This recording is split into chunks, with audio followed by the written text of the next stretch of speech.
Welcome back to another video in my channel English with Gobinda sir.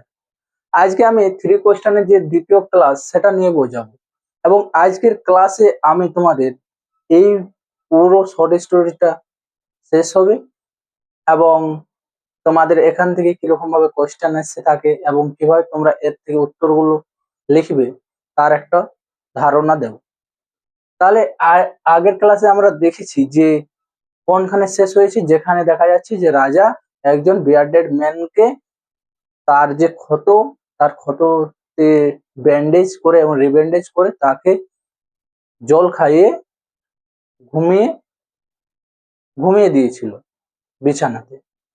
তাহলে তারপরে যে ঘটনা, তারপরের ঘটনা আজকের আমাদের বিষয়। আমরা আগের ক্লাসে আলোচনা করেছিলাম যে সো সাউন্ডলি, লাস্ট লাইন আমাদের আগের ক্লাসে ছিল, so soundly that he slap all through the short summer night. মানে এখানে রাজা কি ছিল, তার আগের রাত্রে যেরকম ভাবে ঘুমিয়েছিল সেই ঘুমের শেষ লাইন আমাদের আগের ক্লাসে ছিল যে সে ওই যে শীতের রাত্রে কি হয়েছিল, গ্রীষ্মের রাতের মতো ঘুমিয়েছিল কারণ কঠোর পরিশ্রমের ফলে। এরপর যারা প্রথম ক্লাসটা দেখো না, যারা প্রথম আজকের ক্লাস দেখছো তারা সবাইকে বলবো যে তোমরা যে 3 question by English with Gobinda sir search করে প্রথম ক্লাসটা দেখে আসো, তাহলে দ্বিতীয় ক্লাসটা তোমাদের খুবই সহজে বুঝতে পারবে এবং তোমরা পরীক্ষাতে এক্সামে অ্যান্সার লিখে আসতে পারবে। দেখো, when he awoke in the morning it was long before he could remember where he was। তাহলে when he awoke মানে জেগে ওঠা, মানে জেগে ওঠা। কি বলতে কি আমাদের জার, তাহলে জার যখন জেগে উঠলো, কোথায় জেগে উঠলো? In the morning. কোথায়? সে কোথায় ঘুমিয়ে পড়েছিল? যে আগের ভিডিওতে দেখো, মনে করে দেখো যে চৌখাটাতে সে নত হয়ে ঘুমিয়ে পড়ে এবং পরের দিন যখন সকালে তার ঘুম ভাঙে তখন তার মনে করতে অনেকটা সময় লেগে যায় যে সে কোথায় রয়েছে, কারণ সে জীবনযাপন কেমন ভাবে করে, রাজপ্রাসাদে জীবনযাপন করে, কিন্তু সেখানে সে হারমিটের কুড়ে ঘরে দেখছে যে সে দেখে অবাক হয়ে যে আমি এখানে কিভাবে এলাম, এখানে কেন? তাহলে এই নিয়ে তার মনে প্রশ্ন লাগে এবং প্রশ্ন জাগে এবং সে মনে করতে পারে কিছু কিছু সময় পর। যেমন আমরা যখন কোনো আত্মীয়র বাড়ি গিয়ে থাকি বা তোমরা যখন যাও তখন দেখবে আমাদের কিছু সময় লাগে, ঘুম থেকে ওঠার পর যে কিছুটা সময় লাগে যে আমরা কোথায় এসেছি, 5-10 সেকেন্ড সময় নেই আমাদের মাইন্ড। তাহলে সেম একইভাবে রাজার ক্ষেত্রেও তাই ঘটেছে। তাহলে দেখো, ইট ওয়াজ লং বিফোর, তার কাছে কি, ইট ওয়াজ লং বিফোর, এটা অনেকটা সময় নিয়েছিল। হি কুড রিমেম্বার হোয়ার হি ওয়াজ, সে কোথায় ছিল এটা জানতে তার কি অনেকটা সময় লেগেছিল।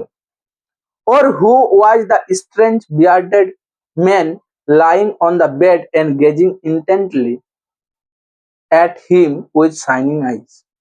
তাহলে or who was the strange মানে হচ্ছে যাকে আমরা বলা হয় অপরিচিত, bearded man মানে আমি আগের ভিডিওতে বা বারবার বলছিলাম যে bearded man হচ্ছে দাড়িওয়ালা মানুষ যার অনেকটা দাড়ি রয়েছে।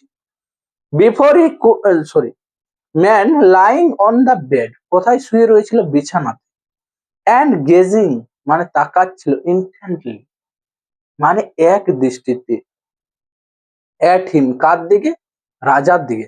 উইথ শাইনিং আইজ মানে তার চোখ যেন কিছু বলতে চাইছে, এমন ভাবে তাকানো তার চোখে যেন কোনো কথা বলতে চাইছে, তার চোখের দিয়ে কোনো কথা বোঝাতে চাইছে। এরপর দেখো, ফরগিভ মি মানে আমাকে ক্ষমা করুন। said the bearded man in a weak voice। তাহলে কি হয়েছে, তার দ্য বিয়ার্ডেড ম্যান বলল যে forgive me in a weak voice. Weak voice মানে কেন, দেখো আগের দিন তার সাথে কি হয়েছে, এক ঘটনা ঘটেছে এবং সেখানে তার অনেক ব্লিডিং হয়েছে। তাহলে সে নর্মালি কি হয়েছে যে সাধারণত যে সে অনেকটা দুর্বল হয়ে গেছে, তাই তার গলার স্বরটা তো অনেক উইক রয়েছে। when he saw that the jar was awake and was looking at him। তাহলে কখন বলেছিল ফরগিভ মি? যখন সে দেখেছিল, he saw দেখেছিল that the tsar was awake, tsar কি হচ্ছে জেগে উঠেছে, and was looking at him, তার দিকে তাকাচ্ছে।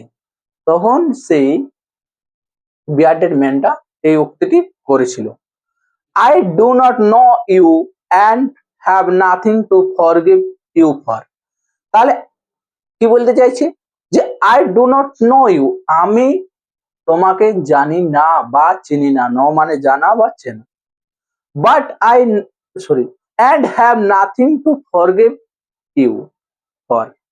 তাহলে হ্যাভ নাথিং কোনো কিছুই নেই, কিসের জন্য, তোমাকে ক্ষমা করার জন্য, স্যাড দা জার। এবার তোমাকে যদি হচ্চাকা বা আচমকা একজন এসে বলে যে আমাকে ক্ষমা করুন, তো তুমি কি বলবে? তোমাকে আমি চিনি না জানি না, তোমাকে কেন আমি ক্ষমা করব, তুমি আমার কি দোষ করেছো? তো সেই একইভাবে রাজারও স্যাম হয়েছে, রাজাও স্যাম বলছে। তখন দা বিয়ার্ডেড ম্যান বলছে, you do not know me but I know you, তুমি আমাকে চেনো না, বাট আই নো ইউ, কিন্তু আমি তোমাকে চিনি বা জানি। I am that enemy of yours who swore to revenge himself on you, যে আমি হচ্ছে সেই শত্রু, এনিমি মানে হচ্ছে শত্রু, লিখে নিন। তাহলে I am that enemy of yours, আমি হচ্ছে তোমার সেই শত্রু যে কি করেছিল, সোর মানে প্রতিজ্ঞা করেছিল, to revenge himself on you, সে নিজে প্রতিজ্ঞা করেছিল যে আমি তোমার প্রতিশোধ নেব। এবার কিভাবে কেন প্রতিশোধ নেব, কারণ দেখো এই এই যে লাইনটা তোমরা আন্ডারলাইন করে লেখো, খুবই ইম্পর্টেন্ট লাইন তোমাদের 2 মার্কসের জন্য। Because you executed his brother and seized his property।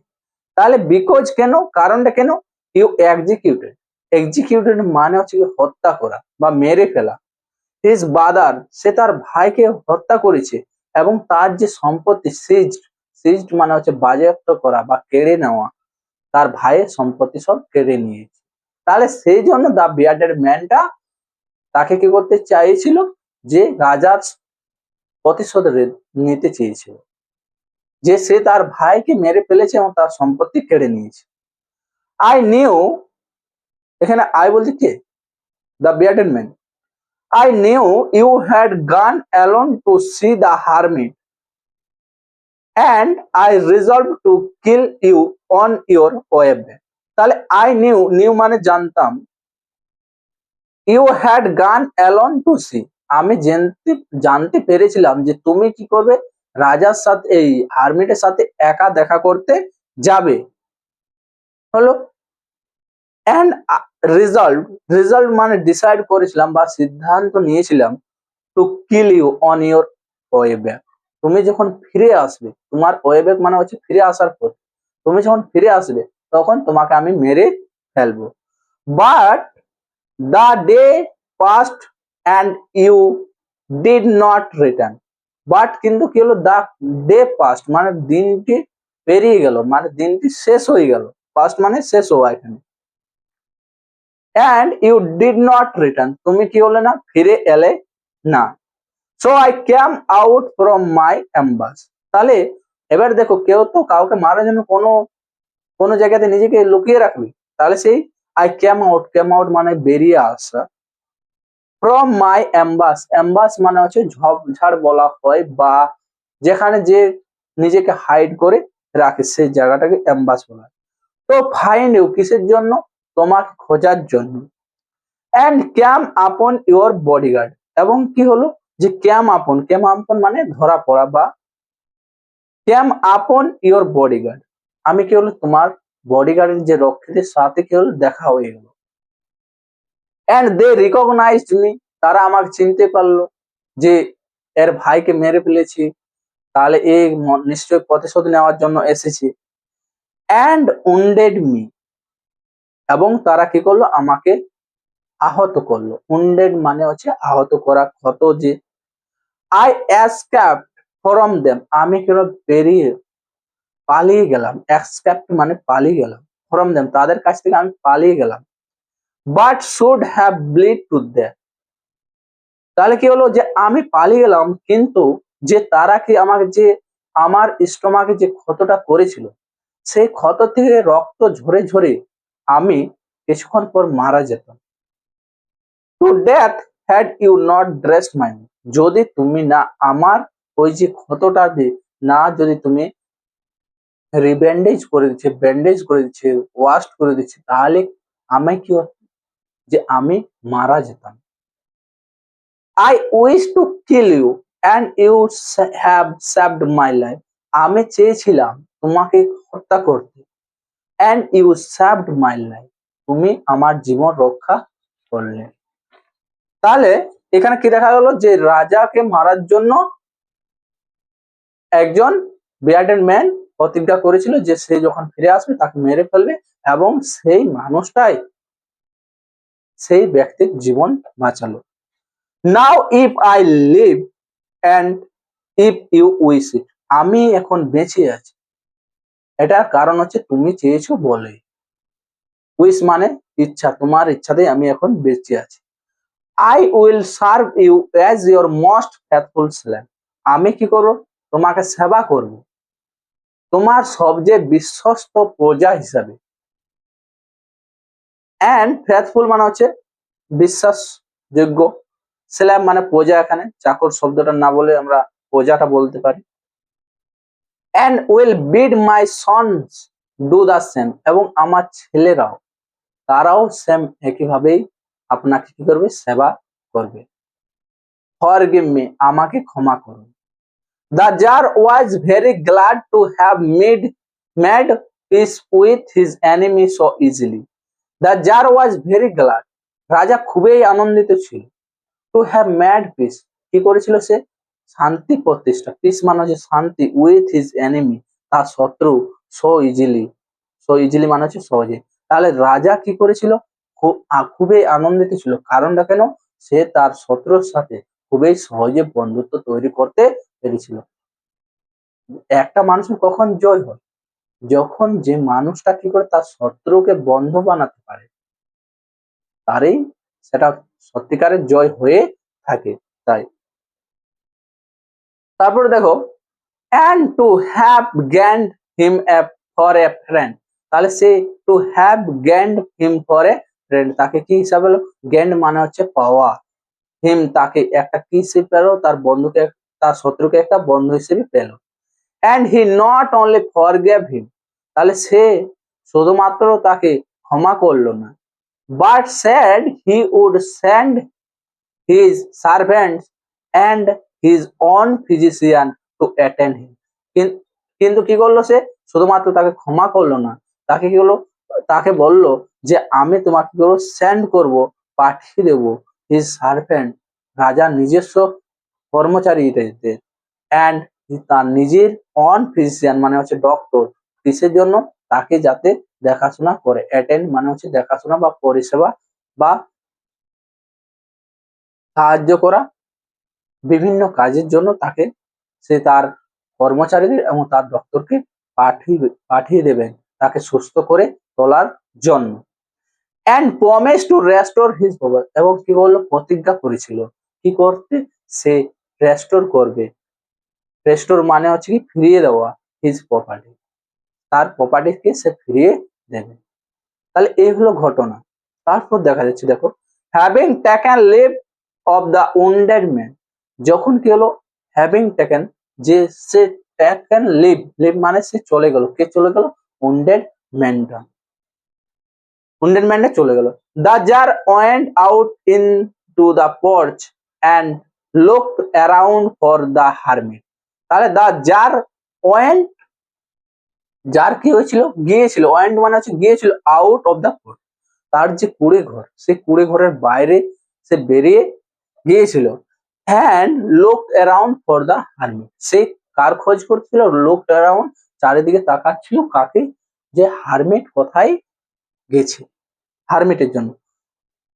Before going away he wished once more to beg an answer to the questions he had put, তাহলে বিফোর গোয়িং মানে যাওয়ার আগে, বিফোর মানে হচ্ছে আগে, আর গোয়িং মানে যাওয়া, তাহলে এওয়ে মানে যে সে বাড়ি যাওয়ার আগে হি উইশ, তার ইচ্ছা, উইশ মানে কি হচ্ছে ইচ্ছা, তার ইচ্ছা হয়েছিল, once more to beg an answer, আরেকবার কি করে চাওয়া, কি চাওয়া, তার অ্যান্সার গুলা, to the question he had put, তার যে কোয়েশ্চেন গুলো, তার মাথায় যে কোয়েশ্চেন গুলো ছিল, সেই কোয়েশ্চেন গুলোর আরেকবার সে উত্তর last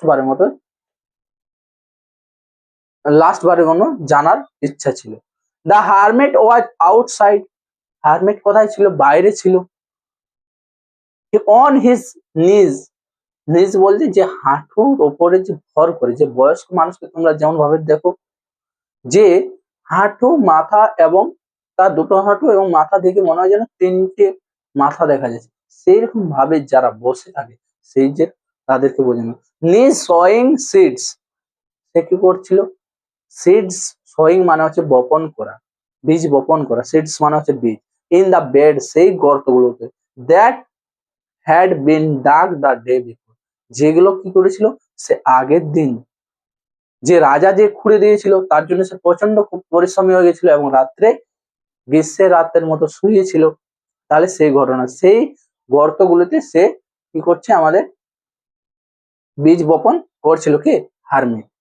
the tsar approached him and said, approach মানে পৌঁছালো, কার কাছে, হারমিটের কাছে, এবং সেড বলল, ফর দ্য লাস্ট টাইম, শেষবারের মতো, সে করুণার স্বরে বলছে, আই পেরে ইউ, আপনার কাছে আমি প্রার্থনা করছি, you to answer my question, আপনি দয়া করে, জ্ঞানী মানুষ, ওয়াইজ ম্যান, আপনি আমার ওই কোয়েশ্চেন গুলোর উত্তর দিন।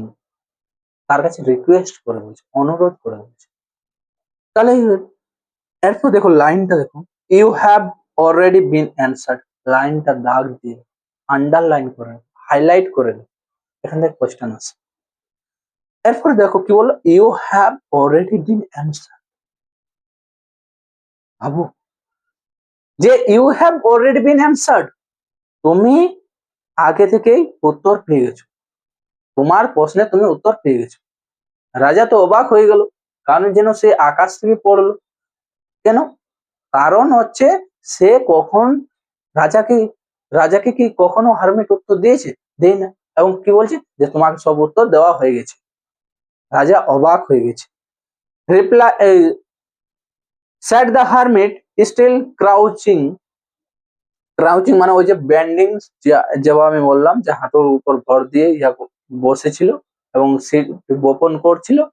ক্রাউচিং অন হিজ থিন লেগস, তার ওই পাতলা পাতলা পায়ে সে কি করলো, লুকিং আপ, এরকম হালকা ভাবে তাকিয়ে তাকে বললো যে তোমার সব উত্তর তুমি পেয়ে গেছো। হু স্টুড বিফোর হিম, তার আগে তার সামনে মানে হারমিটের সামনে কে দাঁড়িয়ে রয়েছিল, সামনে আমাদের জাহার, তাকে এর উপরে ফেলে বলল যে তোমার সব প্রশ্নের তুমি উত্তর পেয়ে গেছো। তারপর দেখো তোমরা,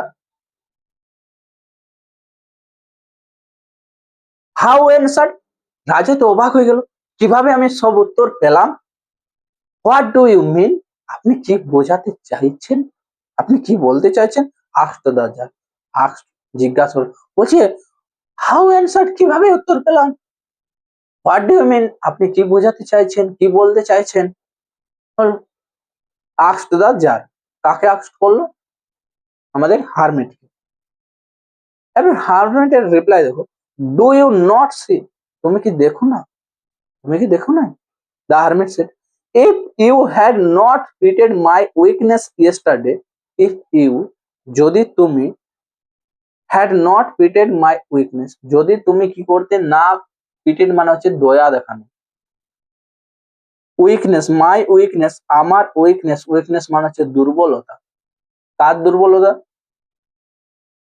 হারমিটের, ইয়েস্টারডে মানে গতকাল, and had not dug these beds for me, এবং যদি তুমি না খুঁড়ে দিতে, had dug, খুঁড়ে দিতে কি, these beds for me, ওই গর্তগুলো কার জন্য, আমার জন্য, but had gone your way, এবং কিন্তু had gone, যদি তুমি কি চলে যেতে তোমার পথে, that man would have attacked you, ওই যে মানুষটা, ওই যে বিয়ার্ডেড ম্যানটা, যার সাথে তুমি, তোমার যে শত্রু, সে তোমাকে মেরে ফেলতো। অ্যাটাক মানে কি, যে আঘাত করা বা মেরে ফেলা। and you would have repented of not having stayed with me. এবং you would have repented, তুমি কি করতে, অনুশোচনা করতে, তুমি ভাবতে যে আমি কেন না, তোমার নিজের প্রতি একটা আলাদা ভাবে রাগ হতো নিজের প্রতি যে আমি কেন হারমিটের সাথে থেকে গেলাম না। স্টেড মানে হচ্ছে থাকা, তাহলে আমি কেন হারমিটের সাথে থাকলাম না, যদি হারমিটের কাছে থাকতাম তাহলে আমার এই সমস্যা আসতো না। তাহলে সে তুমি নিজের প্রতি কি করবে, যে একটা আলাদা মানে ঘৃণার সৃষ্টি হবে যে আমার জন্য আজকে আমার এই অবস্থা। So the most important time ওয়াজ, সুতরাং তোমার যে ফার্স্ট কোয়েশ্চন ছিল যে what was the most important time, হলো, তাহলে হচ্ছে right, what is the right time for every action, তোমার যে ওই যে কোয়েশ্চন, এবং সেই আমি আগের ভিডিওতে 3টি কোয়েশ্চন তোমাদের বোর্ডে লিখে বুঝিয়েছি। হ্যাঁ, তাহলে দেখো সেই যে প্রথম কোয়েশ্চেনে তোমার উত্তর, so the most important time was when you were digging the bed, তাহলে তোমার কাছে সবচেয়ে গুরুত্বপূর্ণ সময় ছিল হোয়েন ইউ ওয়ার, তুমি যখন করছিলে দ্য বেডস গুলা, and I was the most important man. তার সেকেন্ড কোয়েশ্চেন কি ছিল, who were the most necessary people, তাহলে সেটার উত্তর হলো যে আমি সেই সময় তোমার কাছে ছিলাম সবচেয়ে গুরুত্বপূর্ণ ব্যক্তি। And to do me good, to do me good মানে কিছু ভালো করা, কার জন্য, আমার জন্য, was your most important business, তোমার সবচেয়ে গুরুত্বপূর্ণ কাজ, বিজনেস মানে কাজ, অ্যাফেয়ার, তাহলে তোমার সবচেয়ে গুরুত্বপূর্ণ কাজ হলো যে আমার কিছুটা ভালো করা।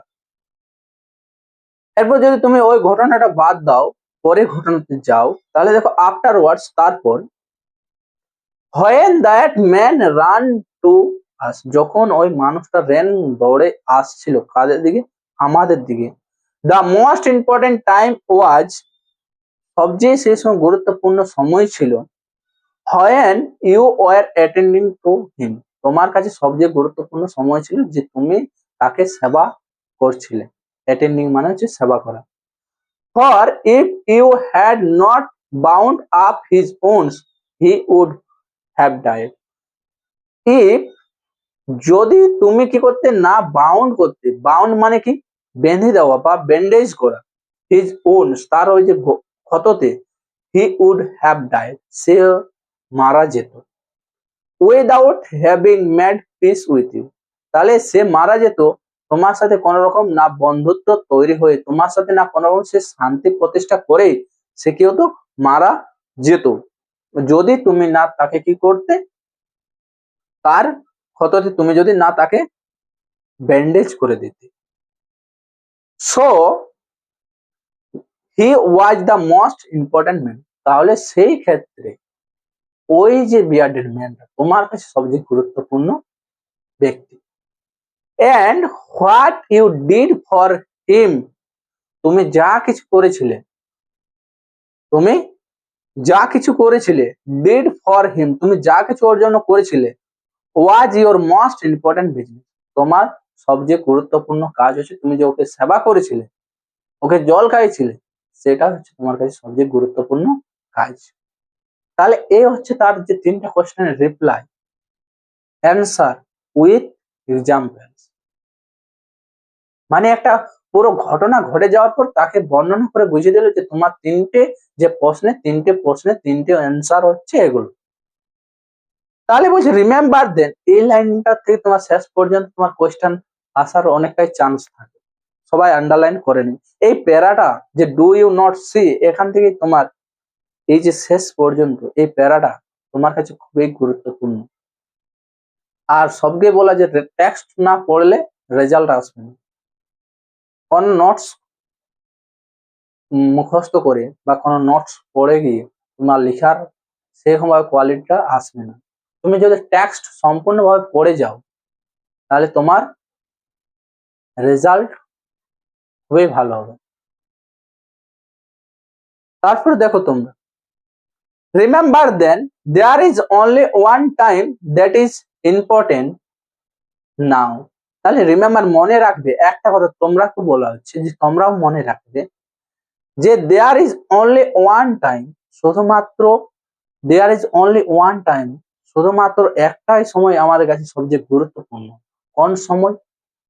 এখন, বর্তমান, প্রেজেন্ট।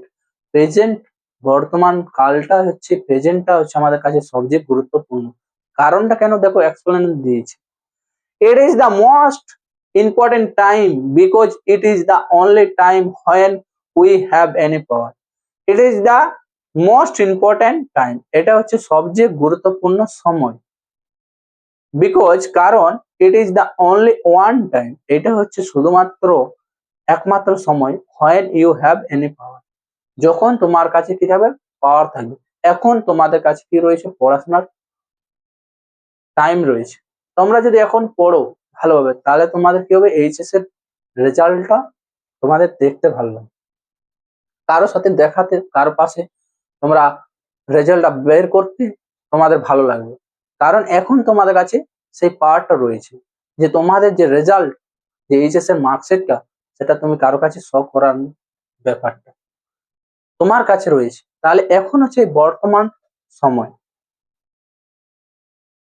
তারপর দেখো, তাহলে এটা হলো যে ফার্স্ট কোশ্চেন উত্তর পাওয়া গেল যে সবচেয়ে ইম্পর্টেন্ট টাইম কোনটা? প্রেজেন্ট। তারপর দেখো second question, the most necessary person is the one with whom you are. তাহলে ওই যে তোমার সেকেন্ড কোশ্চেন কি ছিল, যে who are the most necessary people, কে হচ্ছে সবচেয়ে গুরুত্বপূর্ণ ব্যক্তি। তাহলে সেই সময় তোমাকে মনে রাখতে হবে যে তুমি যার সাথে রয়েছো। দেখো এখানে প্রতিটা ওয়ার্ডের মানে দেখো, দ্য মোস্ট মানে গুরুত্বপূর্ণ, দ্য সবচেয়ে গুরুত্বপূর্ণ যেটা, নেসেসারি মানে হচ্ছে প্রয়োজনীয়, পার্সন মানে হচ্ছে ব্যক্তি, is the one with whom, whom মানে হুম ইউ আর। তাহলে হচ্ছে তোমার কাছে সবচেয়ে গুরুত্বপূর্ণ ব্যক্তি হচ্ছে যার সাথে তুমি রয়েছো। তুমি এখন যার সাথে রয়েছো, তুমি ধরো তোমার মেসে রয়েছো, তুমি কোথাও গেছো, তোমার সাথে যে রয়েছে সে হচ্ছে তোমার কাছে সবচেয়ে গুরুত্বপূর্ণ ব্যক্তি। এট হলো, for no man knows whether he will ever have dealing with anyone else. তাহলে নো ম্যান, কোন মানুষ জানে না, কি জানে না? ওয়েদার, যে সে আবারও, হি উইল এভার, সে কখনো আবার কোনো ব্যক্তির সাথে সে কি করে বলে? ডিলিং করবে। ডিলিং করবে মানে হচ্ছে যে কোনো কাজকর্ম, কথাবার্তা, বিভিন্ন দিক থেকে ডিলিং শব্দটা ইউজ হয়ে থাকে। উইথ এনি ওয়ান এলস, অন্য কারোর সাথে। তাহলে এখনো কেউ মানুষ জানে না। তোমরা সবাই জানো যে মানুষের কোনো বিশ্বাস নেই, নিঃশ্বাসের বিশ্বাস নেই। তাহলে তোমরা জানো যে আমরা এখন তোমার সাথে আমি রয়েছি, ধরো, বা তোমার সাথে কোনো ফ্রেন্ড রয়েছে, যারাই রয়েছে তারা কেউ জানে না যে পরের মোড় তার সাথে আর দেখা হবে কি না। সেহেতু তোমার কাছে যে রয়েছে, তোমার কাছে সে হচ্ছে সবচেয়ে গুরুত্বপূর্ণ ব্যক্তি, অন্য কেউ নয়। কারণ কেউ জানে, তুমিও জানো না যে তুমি অন্য কারোর সাথে আবার দেখা করতে পারবে কি না। তাহলে সেকেন্ড কোয়েশ্চেন পাওয়া গেল। থার্ড কোয়েশ্চেন আমাদের কি ছিল, যে what is the most important thing to do, কোন কাজটা হচ্ছে সবচেয়ে গুরুত্বপূর্ণ, যেটা আমি করবো। তাহলে and the most important affair is, তাহলে সবচেয়ে গুরুত্বপূর্ণ কাজ হচ্ছে, হয় to do him good. To do him good মানে যে তোমার সাথে রয়েছে তার তোমার ভালো করে। তুমি রাস্তাতে গিয়ে যাচ্ছ, যাওয়ার পথে তুমি দেখলে একজন বৃদ্ধ মানুষ একটা রিক্সাতে অনেকগুলো জিনিস নিয়ে যাচ্ছে, কিন্তু সে নিয়ে যেতে পারছে না, তুমি তাকে একটু হেল্প করলে, সেটা হচ্ছে তোমার কাছে গুরুত্বপূর্ণ কাজ। আর সেই মানুষটার যে তুমি ভালো করছো, সেটা হচ্ছে তোমার কাছে গুরুত্বপূর্ণ ব্যক্তি। হলো, তাহলে এইরকম ভাবে তোমাকে বুঝতে হবে। তাহলে to do him good because for that purpose alone was man sent into this life. এই যে তুমি কি করলে, যে বিকজ কারণ, ফর দ্যাট পারপাস সেই উদ্দেশ্য, পারপাস মানে উদ্দেশ্য, অ্যালোন ম্যান, অ্যালোন মানে একাকী, ওয়াজ ম্যান সেন্ট মানুষকে পাঠিয়েছে, মানুষকে পাঠিয়েছে ইনটু দিস লাইফ এই জীবন। বা তুমি ভেবে রাখো যে তোমার কাছে যে রয়েছে, ওই যে আমি তোমার বৃদ্ধ মানুষের কথাটা বললাম, সে বৃদ্ধ মানুষটাকে তুমি যে সাহায্য করলে, তাহলে ভগবান তোমাকে ওই জন্যই পাঠিয়েছে ওখানে, যে তুমি কি করো, ওই বৃদ্ধ মানুষটাকে সাহায্য করো। তাহলে এই হচ্ছে তোমার পুরো শর্ট স্টোরিটার মানে বুঝবে। এই যে তিনটা কোয়েশ্চেনের উত্তর আমরা সবসময় মাথায় রাখতে হবে, কারণ এই তিনটা কোয়েশ্চেন আমাদের জীবনে একইভাবে জারের মতো প্রয়োজন না, শুধুমাত্র এগুলো জারের কোয়েশ্চেন না, এটা সব মানুষের কোয়েশ্চেন, প্রতিটি জীবের কোয়েশ্চেন, যে আমাদের জীবনে এই তিনটা জিনিসকে সবসময় মাথায় রাখতে হবে। হুম, তাহলে এই হচ্ছে তোমাদের পুরো শর্ট স্টোরিটা বুঝালাম। যদি কারো কোনো জায়গাতে ভুল হয়ে মানে বুঝতে অসুবিধা থাকে, তোমরা কমেন্ট করবে, এবং আরেকবার রিকোয়েস্ট করবে যে আরেকবার ভিডিওটা প্রথম থেকে দেখে নেবে, দুটো ক্লাস দেখে নেবে। তোমার এখান থেকে যে 10 নম্বর প্রোজ থেকে পড়বে, তুমি এই আমার যে 3 কোয়েশ্চেন এইখান থেকে তোমরা পরীক্ষায় লিখে আসতে পারবে। এবং আমি কোনো এক ভিডিওতে তোমাদের এখান থেকে যে ইম্পর্টেন্ট কোয়েশ্চেন গুলো এবং তার যে অ্যান্সার গুলো, সেগুলো তোমরাকে লেখার যে কিভাবে লিখতে হয়, কিভাবে অ্যান্সার দিতে হয়, সেগুলো বোঝাবো। হুম, এরপর দেখো তোমরা বাড়িতে চেষ্টা করবে তোমাদের যে এই যে কোয়েশ্চেন গুলো রয়েছে টেক্সটে, যে হুম ডিড দ্য জাজ decide to consult finally for the answer to his 3 questions. তাহলে এখানে কি বলছে, হুম মানে হচ্ছে কাকে, ডিড দ্য জাজ ডিসাইড টু কনসাল্ট, কনসাল্ট মানে আমি বুঝেছি যে কনসাল্ট মানে হচ্ছে দেখা করা। তাহলে ফাইনালি সে কার সাথে সিদ্ধান্ত নিয়েছিল যে আমি দেখা করবো এবং আমার ওই যে 3টে কোয়েশ্চেনের উত্তরটা জানবো। তাহলে হচ্ছে সেখানে হচ্ছে কি আমার যে দ্য হারমিট, সে কিসের জন্য বিখ্যাত, যেগুলো আমি তোমাদের আন্ডারলাইন করেছি সেগুলোই কোয়েশ্চেন। ঠিক আছে, সবাই এত দূর ভিডিওটা দেখার জন্য অনেক অনেক সবাইকে ধন্যবাদ। এবং যদি তোমাদের ভালো লেগে থাকে ভিডিওটা, তাহলে তোমাদের যে বন্ধু বান্ধব রয়েছে তাদেরকেও সাজেস্ট করবে ভিডিওটা দেখার জন্য। এবং ভালো লাগলে তো লাইক কমেন্ট সাবস্ক্রাইব, ওটা বলার কিছু নেই। থ্যাংক ইউ সবাইকে, ভালোভাবে তোমরা পড়াশোনা চালিয়েছো।